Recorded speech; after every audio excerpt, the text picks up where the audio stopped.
Right, elders, ladies and gentlemen.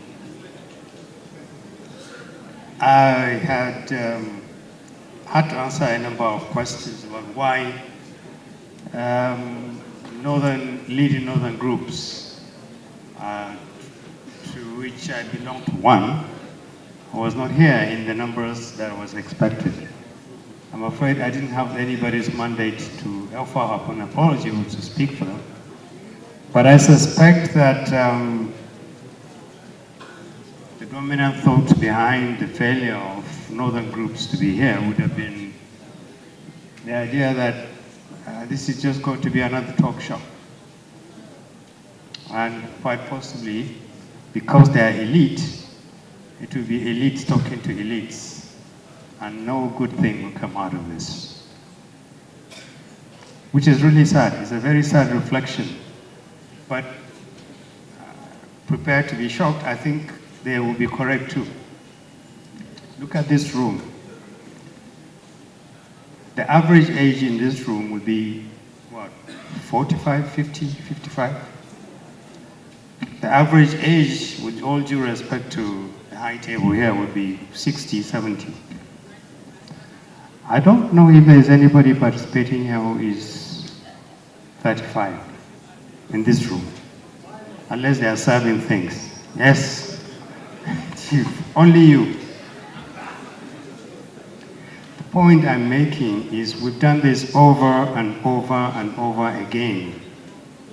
We're trying to fix a country. We're trying to see if we can produce the best constitution, and we're using the same language that the British did from day one. How do we create a country where the elite determine what happens? It was never about the citizen, never. Why aren't we talking about the citizens' constitution? Why are we talking about ethnic federation, types of federation, types of groupings?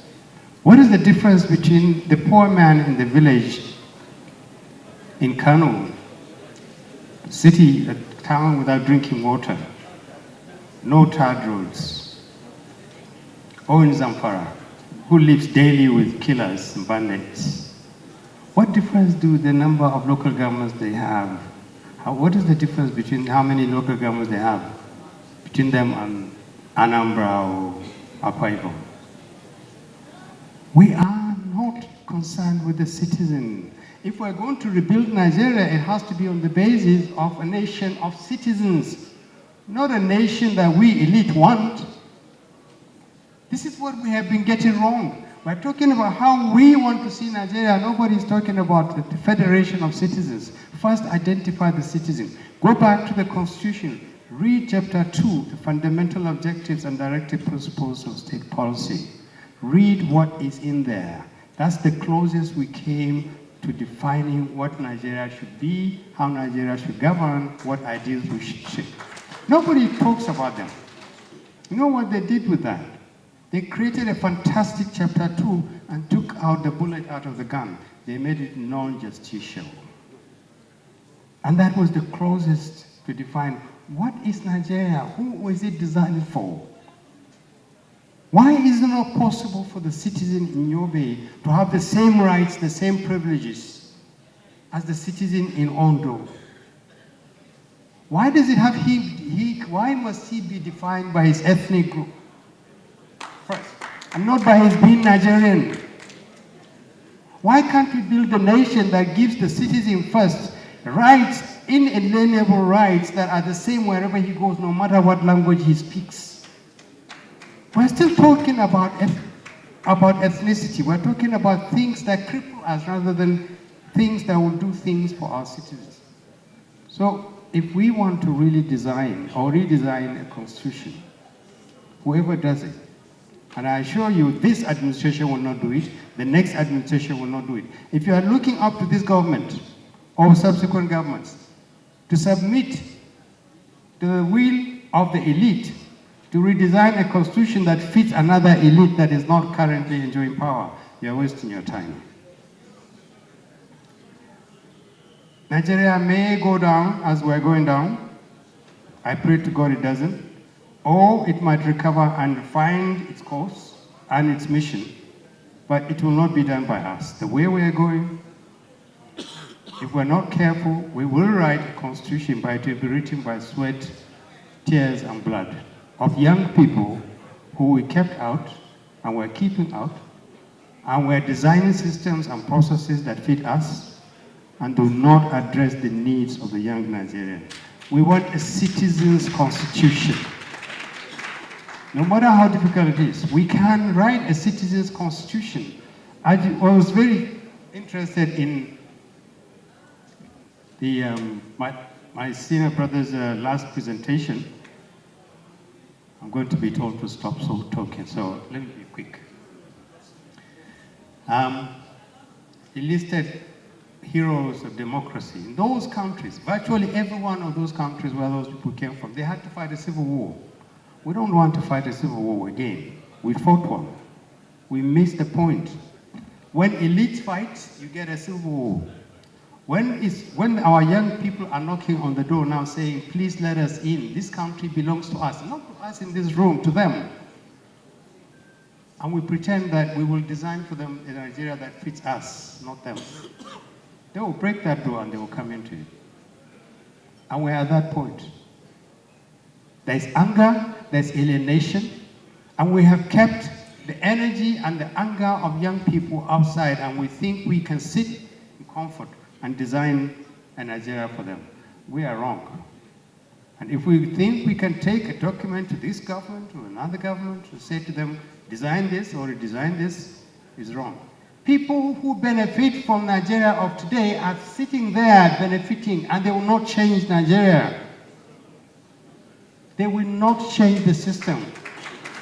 You want to go to the people that this constitution has produced, who are benefiting from it, 80% of our resources are in their hands and their pockets, and say, please stop what you're doing and do this, take power from you? It's wrong. They will never do that. We need to have a sense of urgency about this too. We're going about it as if it is just another thing that we can take the next 5, 10, 15 years. Nigeria doesn't have 20 years to continue to survive. Believe me, honestly, it doesn't. Anybody who tells you Nigeria can survive for another 20 years with the level of alienation and anger and violence and poverty is wasting their time. They don't know this country. So what do we need to do? Yes, sir. We need to speak more with each other, but we need to speak more with the younger people, with women, with groups that are not part of what is going on. We need to organize change beyond the hotels. We need to ask why the northern groups are not here and reach out to them and say, you are suffering as much as we're doing. We need to tap the young people in this country, recognize them, use their energy, use their strength, and rebuild Nigeria with them. Thank you. Amendment. And that amendment creates more freedom. So, just like the Senate Advocate said, we should not legalize political crisis. And the last point I want to make is that I think there's a crisis around two things. One is ideation.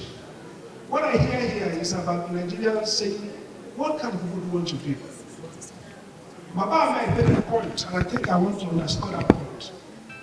The crisis of our constitution is that we have to make a choice whether we want to be a democratic modern state built around the concept of democratic citizenship. That's very important. If we are not willing to be a nation, one nation, defined by common citizenship, then we're going to go back endless circle. Whether state creation, whether the minorities from 1958 Wilkins Commission, the debate led to the 1960 Constitution, with the provision for fundamental human rights, with the provision for Nile Delta development, with the debate around state police. And Wilkins concluded that we should have first federal police, after 3 years we can have regional police. So I want to provoke that every constitution, look at the US Constitution, they always follow a political theory. The theory around who do you want to be. In 1957, for example, just to provoke us, the Northern region brought experts, including Professor Anderson and the chief imam of India, chief of Pakistan, to take around how should northern Nigeria deal with the issue of Sharia? And they gave us a model that was reflected in the 1960 Constitution, which is a secular state, just like we have in Indonesia.